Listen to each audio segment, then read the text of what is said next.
Unakuwa tajiri, unalala uchi kwenye mawe. Unakuwa tajiri, unamuua mke wako. Unakuwa tajiri, unamuua mtoto wako. Unakuwa tajiri, unakuwa kama kichaa, saa 12 umelala kama kuku. Unakuwa tajiri, unatembea peku. Unakuwa tajiri, utanya hata nywele, uvai nguo mpya.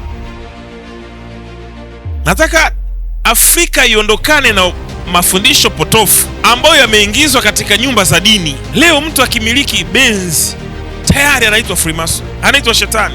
Yaani mnamtukuza shetani. Nyumba ya dini sio kwa ajili ya kumtukuza shetani. Nyumba ya dini ni kwa ajili ya kuongea vitu vya Mungu. Ni jambo la msingi sana wewe kuelewa kwamba hakuna sababu yoyote ya kuanza kukimbia kwenye giza kabla ya kumkimbilia Mungu aliye hai. Kwa hiyo wewe, Mungu anaweza akakutajirisha. Mungu anaweza akakubariki. Mungu ana uwezo wa kukuinua.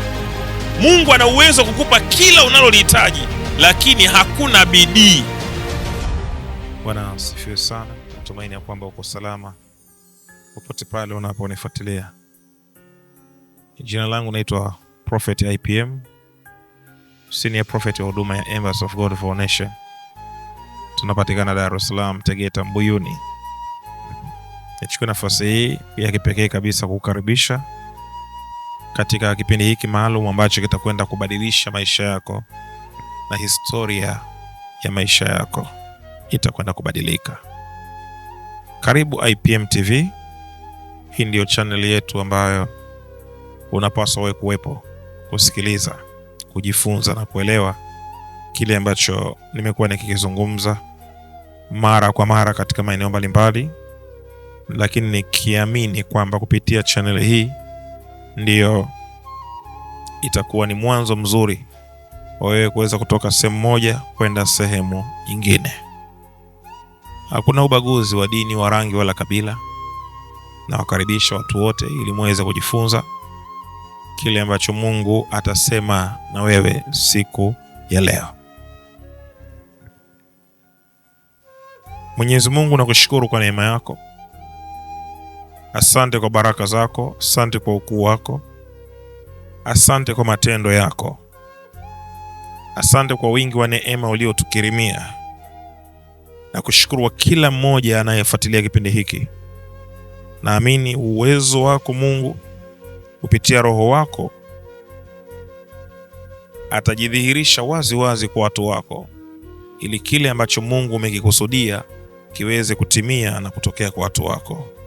Katika jina la Yesu Kristo Mwokozi wetu, amen. Kabla sijasoma andiko, naomba uniandikie hapo kwenye comment maoni yako kuhusu Prophet IPM. Lakini pia naomba uniambie unanifuatilia kutoka wapi. Andika tu hapo chini nchi uliopo, mkoa uliopo, lakini pia unatamani Prophet IPM aje katika mkoa upi au kwenye nchi ipi, ili kuleta injili hii ambayo watu wengi wamekuwa wakitamani. Maoni yako ni muhimu, na huwa hatupuuzi maoni, tunayafanyia kazi. Zaburi ya 53 mstari ule wa kwanza. Maandiko yanasema, mpumbavu amesema moyoni hakuna Mungu. Wametenda uovu wa ufisadi na kuchukiza, hakuna atendaye mema. Toka mbinguni Mungu aliwachungulia wanadamu, aone kama yuko mtu mwenye akili amfuataye Mungu. Kila mtu amepotoka, wameoza wote pamoja, hakuna atendaye mema na hata mmoja. Je, wafanyao maovu hawajui? Walao watu wangu kama walavyo mkate, hawakumwita Mungu. Hapo waliingiwa na hofu, wasipokuwapo hofu. Maana Mungu amewatawanya mifupa yake, aliyekuhusuru umewatia aibu. Tasoma tena andiko jingine. Methali sura ile ya 8 mstari ule wa 10 na mstari ule wa 17. Methali sura ya 8 mstari ule wa 17. Na wapenda wale wanipendao, na wale wanitafutao kwa bidii wataniona. Utajiri na heshima zipo kwangu, naam, utajiri udumuo na haki pia. Matunda yangu hupita dhahabu na dhahabu safi, na faida yangu hupita fedha iliyo teule. Natembea katika njia ya haki, katika mapito ya hukumu.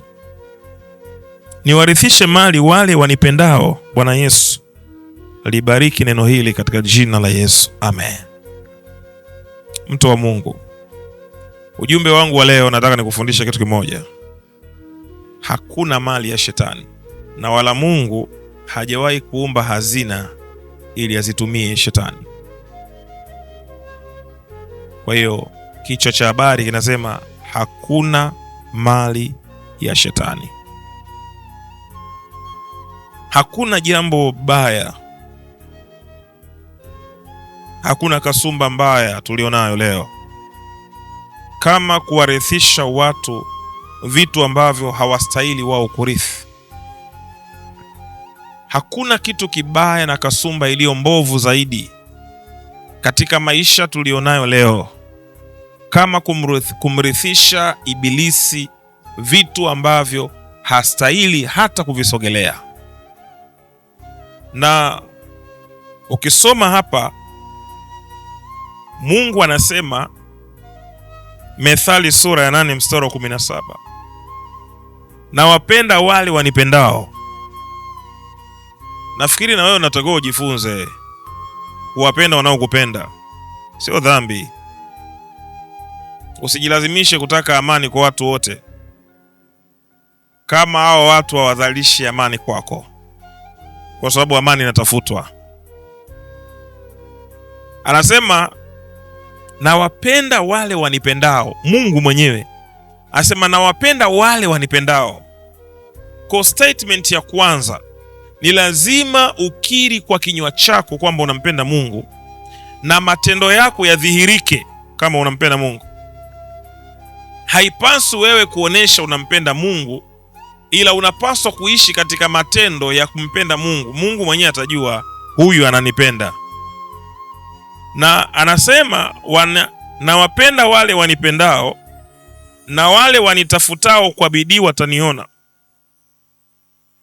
Ndio maana na wanangu mimi wanasafiri kutoka Kenya wanakuja Tanzania kuniona. Ninao wanangu wanasafiri kutoka Uganda wanakuja Tanzania kuniona. Ninao wanangu wanasafiri kutoka Zambia wanakuja Tanzania kuja kuniona. Ninao wanangu wanaosafiri kutoka Mozambiki wanakuja Tanzania kuniona. Ninao wanangu wanasafiri kutoka Marekani, kutoka Canada, kutoka Australia, kutoka Finland, kutoka Poland, all over the world. Watu wanasafiri wanakuja kwa Prophet IPM Tanzania, Dar es Salaam, kwa sababu wanaamini wale wanitafutao kwa bidii wataniona. Bidii katika kumtafuta Mungu inaleta matukio au matendo ya wewe Mungu kujidhihirisha kwako. Jina la Bwana libarikiwe sana.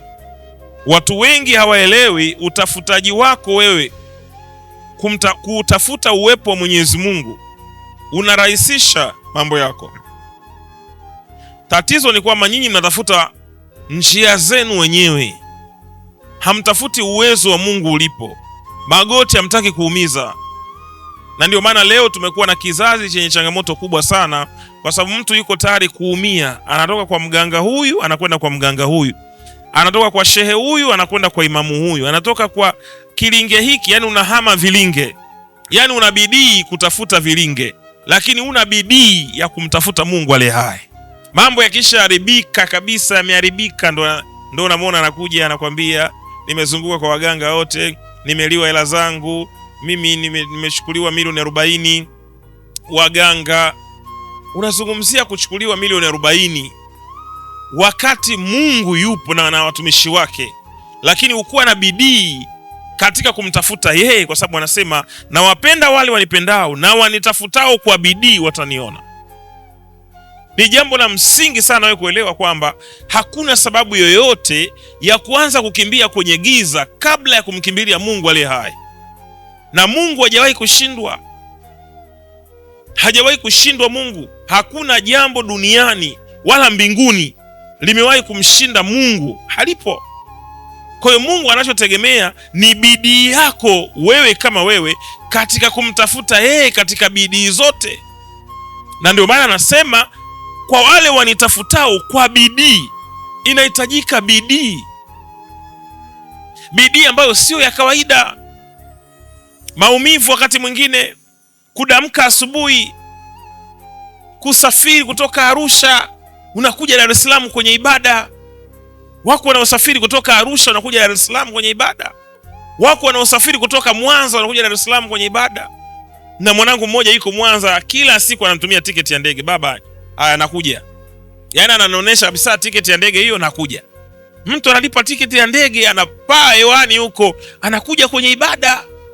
Huyu mtu hawezi kuacha Mungu kumsaidia. Mungu hawezi kuacha kushughulika naye. Haya, tuache huyo wa ndege. Mwingine anapanda treni, mwingine anapanda basi siku 2. Wako wanangu wanatoka Kongo DRC, anasafiri wiki nzima, wanakuja kwenye ibada ya wanaume, wanakuja kwenye ibada ya kuchinja. Wanasafiri kwa sababu wanamtafuta Mungu kwa bidii, na amesema wanitafutao kwa bidii wataniona. Kwa hiyo ni jambo la msingi sana kuelewa. Hupaswi kusema unajua bwana mbali. Umtafute Mungu kwa bidii. Tafuta uwepo wake kwa bidii, nawe utamuona. Hakuna mali ya shetani, na nitakuthibitishia kwamba hakuna mali ya shetani. Nataka Afrika iondokane na mafundisho potofu ambayo yameingizwa katika nyumba za dini. Leo mtu akimiliki Benzi tayari anaitwa Freemason, anaitwa shetani. Yaani mnamtukuza shetani. Nyumba ya dini sio kwa ajili ya kumtukuza shetani. Nyumba ya dini ni kwa ajili ya kuongea vitu vya Mungu. Lakini shetani anatajwa sana kwenye nyumba za ibada kuliko hata Mungu mwenyewe. Sasa badala yake inabadilika kuwa nyumba ya shetani sasa badala ya kuwa nyumba ya Mungu, kwa sababu nafasi kubwa anapewa shetani. Shetani. Hivi unajua kama kuna nyimbo zinapaswa kusikilizwa ni nyimbo zinazoinua uwepo wa Mungu, zinazotaja majina yake, zinazotaja uwezo wake, zinazotaja matendo yake, sifa zake. Hizo ndio nyimbo ambazo Mwenyezi Mungu anazipenda sana, kuliko ni nyimbo ambazo zinaelezea matatizo na mambo yanayoendelea katika dunia ambayo Mungu yeye anayafahamu na yako chini ya himaya yake. Anasema na wale wanitafutao kwa bidii wataniona. Kwa hiyo wewe, Mungu anaweza akakutajirisha. Mungu anaweza akakubariki. Mungu ana uwezo wa kukuinua. Mungu ana uwezo wa kukupa kila unalolihitaji, lakini hakuna bidii. Ina yeye anajua huyu. Unajua Mungu ana vipimo. Anaweza akakuangalia akajua huyu bidii hana. Anajaribu tu, lakini siku atakayokuwa na bidii nitamuona. Kwa hiyo anza kufanya bidii ya kumsikiliza Mungu ili akuone. Hakuna excuse katika hilo. Haya, anasema utajiri na heshima ziko kwangu, sio kwa shetani. Halo. Mungu huyo anasema utajiri na heshima. Yes, mnasema utajiri wa shetani, kila kitu cha shetani. Mtu akimiliki tu nyumba, tayari kaua. Mtu akimiliki gari zuri, tayari. Mtu akimiliki kampuni, kila kitu mempa shetani. Ndio maana hakuna kuenjoy. Yaani ni wokovu tu na unasimuliwa kwenda mbinguni, wakati kuna mavitu unayatamani hapa duniani uenjoy. Hii dunia Mwenyezi Mungu hakuweka hii dunia na vitu vyake ili viwe mapambo ya ibilisi. Watu ambao hawamsifu Mungu, mimi na huwa na enjoy. Unajiuliza maswali mengi. Yaani mtu ambaye hasali, mtu ambaye haombi, mtu ambaye yani yupo tu duniani, yani hana muda na Mungu, yani hayuko msikitini, hayupo kanisani, lakini ana mali, ana enjoy. Sisi ambao tunasali usiku kucha, asubuhi kucha, mchana kucha, machozi, tunakama hadi makamazi, tunalia usiku na mchana, eti maisha yetu ni magumu, na tunamtaja Mungu ambaye ana kila kitu. Hiyo ni fedhea kwa kanisa na ni fedhea kwa maisha yako binafsi. Amka kuanzia sasa. Natoka kwenye wimbi la kwamba vitu ni vya shetani. Shetani ni mwizi, anatambulika kama mwizi, anatambulika kama baba wa uongo, anatambulika kama ni mdanganyifu wa dunia. Na ndio maana amefanikisha kwa hatua kubwa kuidanganya dunia kwamba mali ni za Ibilisi. Haya, anasema utajiri na heshima zipo kwangu. Njoo utengenezwe, njoo upikwe, upate utajiri wenye heshima. Utanisikiliza mpaka lini? Wewe ushanisikiliza sana. Kitu gani unachosubiria? Unajiwekea uzito, unajichelewesha mwenyewe, si unaendelea kuumia. Ukiwa na tatizo alafu ukasema naenda hospitali kesho, unajiumiza mwenyewe. Sio daktari anaumia, wewe unajiumiza mwenyewe. Mimi naamini mimi ni daktari wako. Unapaswa kukutibu maradhi yanayokusumbua katika maisha ya uchumi. Unajichelewesha mwenyewe. Ziko mali za heshima na ziko mali zisizokuwa na heshima. Unapaswa kuwa na heshima katika dunia. Na heshima sio ndevu. Heshima sio umri. Heshima sio urefu. Heshima sio kuja mjini mapema. Heshima sio kujua vitu vingi. Heshima ni kuwa na utajiri ambao Mwenyezi Mungu anausema kwenye kitabu cha Methali sura ya 8 mstari ule wa 18. Utajiri na heshima ziko kwangu. Mungu ana utajiri na ana heshima. Utajiri usiokuwa na heshima ndio huo. Unakuwa tajiri unalala na mama yako mzazi. Unakuwa tajiri unalala uchi kwenye mawe. Unakuwa tajiri unamuua mke wako. Unakuwa tajiri unamuua mtoto wako. Unakuwa tajiri unakuwa kama kichaa, saa 12 umelala kama kuku. Unakuwa tajiri unatembea peku.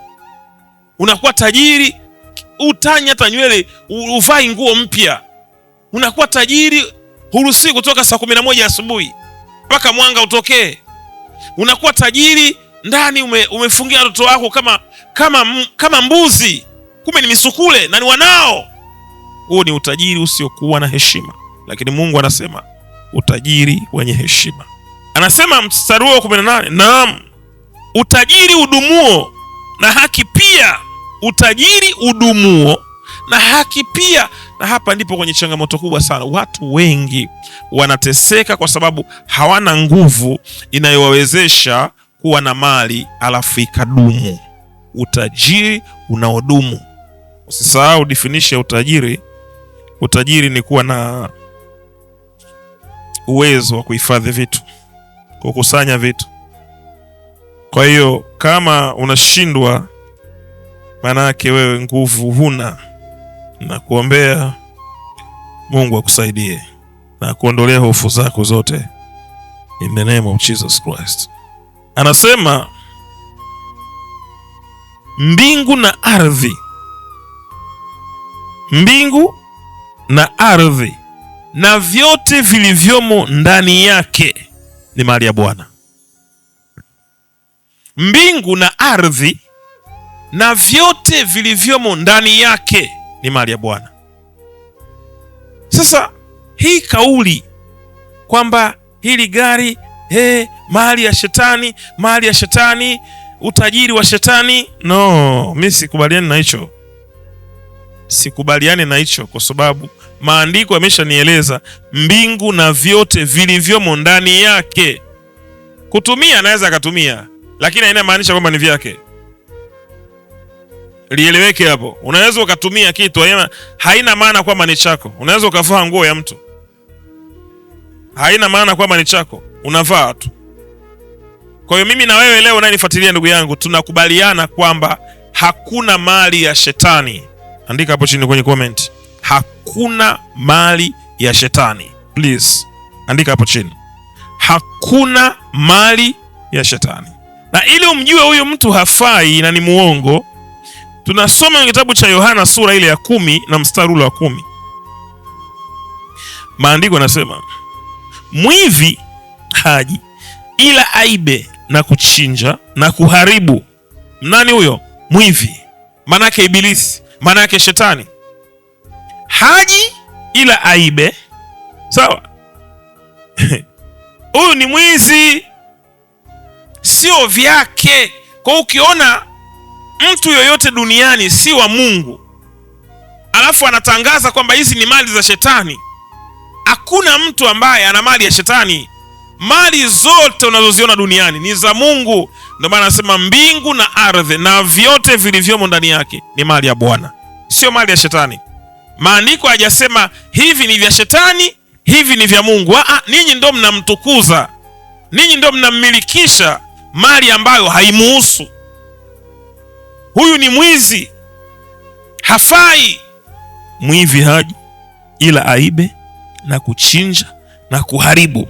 Mimi nalikuja ili wawe na uzima kisha wawe nao tele. Mimi nalikuja wawe na uzima kisha wawe nao tele.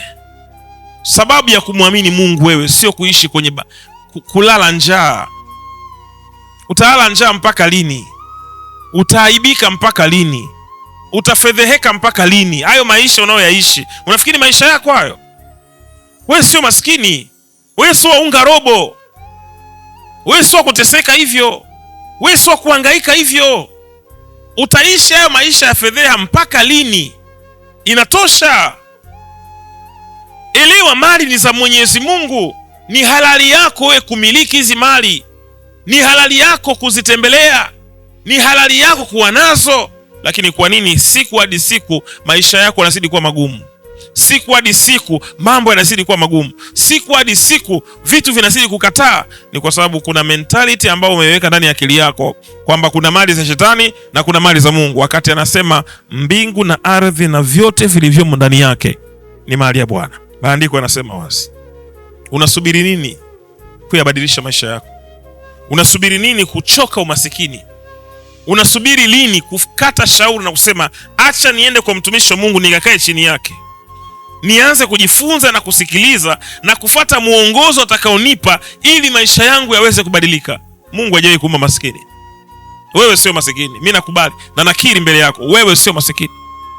Lakini kuna hali ya misingi ambayo tumewekewa ya kuona kwamba wanastahili kufanya hivi vitu watu fulani, na watu fulani kamwe hawatakuja kufanya. Inasikitisha kuona watu fulani ndio kama wameandaliwa kufanya vitu fulani katika level fulani, alafu wewe ni wakulia miaka nenda miaka rudi. Naitwa Prophet IPM, napatikana Dar es Salaam, Tanzania. Sifanyi huduma online kuepa matapeli, kuepa usumbufu. Naitwa Prophet IPM, sifanyi huduma online, nafanya huduma ana kwa ana. Njoo Dar es Salaam nikuhudumie. Mambo serious yanahitaji userious, na mimi niko serious kukuhudumia, niko serious kukusikiliza. Ratiba za huduma ya Embassy of God for All Nations, siku ya Ijumaa kunakuwa na ibada kuanzia saa 12 kamili jioni mpaka saa 2 usiku, na siku ya Jumamosi kunakuwa na ratiba ya kuonana one on one, yani moja mmoja. Mimi na wewe tunakaa chini tunazungumza kuanzia saa 1 asubuhi mpaka saa 7 kamili mchana. Jumapili ibada kuu inaanza saa 2 kamili asubuhi mpaka saa 7 mchana. Siku ya Jumatano kunakuwa na ibada ya wamama, ambayo ibada hii inaanza kuanzia saa 10 kamili mpaka saa 12 jioni. Na kukaribisha katika huduma hii ili uweze kuingia katika ukurasa mpya wa maisha, ukurasa mpya ambao ukurasa huu utakutoa katika sehemu moja na kukupeleka katika sehemu nyingine. Dini hazikuja wewe uwe masikini. Dhehebu lako kama aliwezi kukubadilishia maisha yako linakuchelewesha, kwa sababu purpose ya Mungu sio uende mbinguni peke yake. Purpose ya Mungu ufanikiwe kimwili pia, na inawezekana. Njia zipo, uwezo upo, mamlaka yapo, sheria na kanuni zipo za kukupa wewe fanya hiki, fanya hiki, fanya hiki, utoboe kimaisha. Mungu awabariki sana. Usiache kufuatilia IPM TV. IPM TV, upendo wetu hauna mipaka. Baki hapa hapa, subscribe, like, share na kucomment. God bless you in Jesus name. Amen. Asante. IPM TV, upendo wetu hauna mipaka.